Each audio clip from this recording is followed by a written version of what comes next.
வணக்கம் நேயர்களே, நான் உங்கள் பழனிமுருகன். நம்மளுடைய பேச்சுரிமை யூடியூப் சேனல்ல இந்த காணொளியில எத பத்தி நம்ம பார்க்க போறோம்னா, உலகத்துல பல்வேறு இடங்கள்ல அதிலும் குறிப்பா மழைக்காடுகள் இருக்கிற பகுதியில வந்து பல்வேறு வகையான பழங்குடியின மக்கள் வாழ்ந்துட்டு வராங்கன்னு எல்லோருக்கும் தெரியும். இந்த பழங்குடியின மக்கள்ல ஒரு குறிப்பிட்ட வகையான பழங்குடியின மக்கள் பற்றிய தகவல் வந்து வெளிவந்திருக்கு. இந்த காணொளியில இவர்கள் வந்து எங்க வசிக்கிறாங்க, இவர்களுடைய பழக்கவழக்கங்கள் என்ன, இது பற்றிய முழு தகவல வந்து இந்த காணொளியில நாம வந்து விவாதிக்க போறோம். அதுக்கு முன்னாடி நம்ம சேனலை இப்போ தான் நீங்கள் புதுசாக பார்த்துருந்தீங்கன்னா சப்ஸ்கிரைப் பண்ணி பெல் ஐக்கனை கிளிக் பண்ணி வச்சுக்கோங்க. அப்போ தான் நம்ம சேனலில் போடக்கூடிய வீடியோஸ் எல்லாமே உங்களுக்கு நோட்டிஃபிகேஷன் வரும். அது மட்டும் இல்லாமல் இந்த காணொலியை வந்து ஸ்கிப் பண்ணாமல் பாருங்கள். அப்போ தான் நான் என்ன சொல்ல வரேங்கிறது உங்களுக்கு நல்லா தெளிவாக புரியும். இப்போ வீடியோக்குள்ளே போகலாம் வாங்க. Audio Jungle.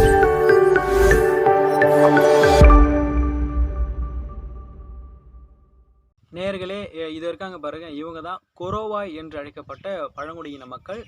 இவர்கள் வந்து எங்கு வசிக்கிறாங்கன்னா, இந்தோனேஷியாவினுடைய பப்புவா என்ற மாகாணத்தில் இருக்கிற மழைக்காடுகள் பகுதியில் வந்து இவர்கள் வந்து வாழ்ந்துட்டு வராங்க. சுமார் ஒரு 55,000 ஆண்டுகளுக்கு முன்னாடி, அதாவது வரலாற்று காலத்துக்கு முற்பட்ட காலம் இருக்குது பார்த்தீங்களா, அதுக்கு முன்னாடி இருந்தே 55,000 ஆண்டுகளுக்கு முன்பு இருந்தே வந்து இந்த பகுதியில் வந்து வாழ்ந்துட்டு வராங்க.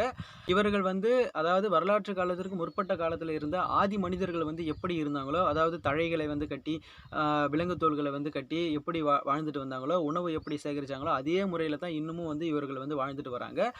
இவங்க வந்து உணவு பழக்க வழக்கங்கள் என்னன்னா, முதல்ல வந்து மீன்களை வந்து வேட்டையாடுவது தான் இவர்களுடைய உணவு பழக்க வழக்கம். அதே போல் மீன்களை மட்டும் வேட்டையாடுவது இல்லை, ஜவ்வரிசி போன்ற உணவுப் பொருட்களையும் வந்து இவங்க வந்து சேகரிச்சுட்டு வராங்க. இவங்க கிட்ட ஒரு ஆச்சரியப்படக்கூடிய விஷயம் என்னன்னா, இவர்கள் கட்டி இருக்கிற வீடு தான் இந்த வீடு பாருங்க.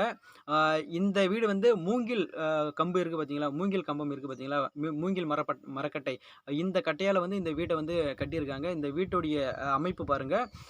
அதாவது கீழே இருந்து ஒரு 10லேருந்து 50 மீட்டர் உயரத்திற்கு மேலே தான் வந்து அந்த வீட்டை அமைச்சிருக்காங்க. இந்த வீட்டு அமைப்பு பார்த்தீங்கன்னா, இப்போ தற்சமயம் இருக்கிற அடுக்குமாடி குடியிருப்புகள் இருக்குது பார்த்தீங்களா, அதனுடைய கீழே பார்த்தீங்கன்னா தூண்களை வச்சு ஒரு 10 அடிக்கு மேலே தான் வந்து வீடுகள் வந்து கட்ட ஆரம்பிச்சிருப்பாங்க. கீழே வந்து காரு இது போன்ற பொருள்கள், காரு, பைக்கு இது போன்ற பொருள் வந்து விட்டிருப்பாங்க. அதுக்காக அந்த காலி இடம் வந்து கீழே வந்து விட்டிருப்பாங்க. அதுபோல் ஸ்ட்ரக்சர் தான் இதுவும். இந்த மாதிரியான வீடு கட்டுறது வந்து இந்த பழங்குடியின மக்கள் என்ன கருத்து தெரிவிச்சிருக்காங்கன்னா, இந்த பழங்குடியின மக்களுக்கு வந்து எதிரின்னு சொல்லிட்டு சில வெவ்வேறு பழங்குடியின மக்கள் இருப்பாங்க. அவங்க கிட்ட வந்து வரலாற்று காலத்துலேருந்து வந்து அவங்க வந்து 2 பேருக்கும் இடையில் வந்து தகராறு, சண்டையெல்லாம் நடக்கும். அவங்க கிட்ட இருந்து பாதுகாக்கிறதுக்காக தான் இவ்வளோ உயரத்தில் வந்து பூமியிலிருந்து தரையிலிருந்து இவ்வளோ உயரத்தில் வந்து கட்டியிருக்குன்னு சொல்லி அவங்க சொல்லியிருக்காங்க.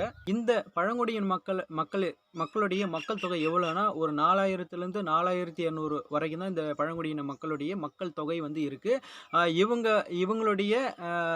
இவங்களை வந்து இது வரைக்கும் ஏன் வந்து மக்கள் வந்து கண்டுபிடிக்காமல் இருந்தாங்கன்னா, இந்த இந்தோனேஷியாவினுடைய பப்புவா என்ற மாகாணம் வந்து மக்கள் போய் வரக்கூடிய தொலைவில் வந்து இல்லை. அதனால் வந்து யாருமே போக முடியாத தொலைவில் இருக்குது. இதனால் வந்து இத்தனை வருடங்களாக வந்து கண்டுபிடிக்காமல் இருந்தாங்க. இவங்களும் வந்து இந்த நம்மளை போன்ற நவீன மனிதர்களை வந்து அவங்களும் பார்க்காம இருந்தாங்க. இப்போ அதாவது 1970ஆம் ஆண்டு தான் இந்த கொரோவாய் என்று அழைக்கப்பட்ட பழங்குடியின மக்கள் வந்து கண்டுபிடிச்சிருக்காங்க. எப்படி கண்டுபிடிச்சிருக்காங்கன்னா, இப்போ தற்சமயம் வந்து சுற்றுலா பயணிகள்லாம் வந்து நிறைய போயிட்டு வராங்க. இதன் மூலிமா வந்து இப்போ வெளியே வந்திருக்கு, இந்த கொரோவாய் என்ற பழங்குடியின மக்கள் வாழ்ந்துட்டு வராங்க அப்படின்னு சொல்லிட்டு. இவங்க வந்து ஒரு ஆச்சரியப்படக்கூடிய தகவலை வந்து சொல்லியிருக்காங்க. என்னன்னா, இந்த கொரோவாய் என்ற பழங்குடியின மக்கள் மட்டும்தான் இந்த உலகத்திலேயே வாழ்ந்துட்டு வராங்கன்னு சொல்லி இது வரைக்குமே அவங்க வந்து நம்பிக்கிட்டு இருந்தாங்களாம். இப்போதான் வந்து அதாவது 55,000 ஆண்டுகளுக்கு பிறகு வெளி உலகை பார்த்த பழங்குடியின மக்கள்னு சொல்லிட்டு இவங்க அழைக்கிறாங்க. அதே போல் இது வரைக்கும் மிகவும் அறியப்படாத பழங்குடியின மக்கள்னா இவங்க தான் அப்படின்னு சொல்கிறாங்க. இது வரைக்கும் யாருமே இந்த வகையான பழங்குடியின மக்களை வந்து பார்த்ததே இல்லைன்னு சொல்லிட்டு இதை பற்றி ஆராய்ச்சி பண்ணவங்க வந்து தெரிவிக்கிறாங்க. அதே போல் இவங்க வந்து இங்கே பாருங்கள், குழுக்களாக உட்காந்து உணவு அருந்துவது, அதே போல் திருவிழாக்கள், இவங்களுக்குள்ளேயும் ஒரு திருவிழாக்கள்லாம் இருக்கும்.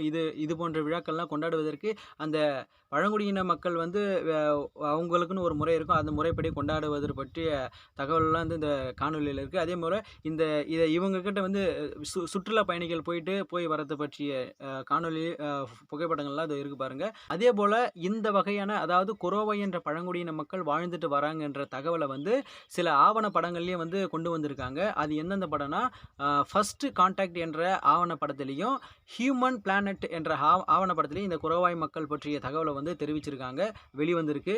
நேயர்களே, ஆ இது போன்ற பழங்குடியின மக்கள் வந்து இன்னும் எவ்வளோ பழங்குடியின மக்கள் தெரியாத இ ய இன்னும் இந்த வெளி உலகத்திற்கு தெரியாத, அறியப்படாத பழங்குடியின மக்கள் வந்து வெவ்வேறு இடங்கள்ல வாழ்ந்துட்டு வராங்க.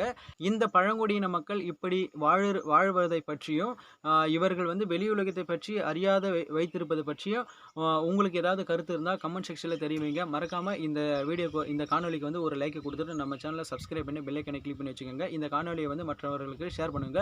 மீண்டும் அடுத்த ஒரு காணொளியில வந்து நான் உங்கள சந்திக்கிறேன். நன்றி, வணக்கம்.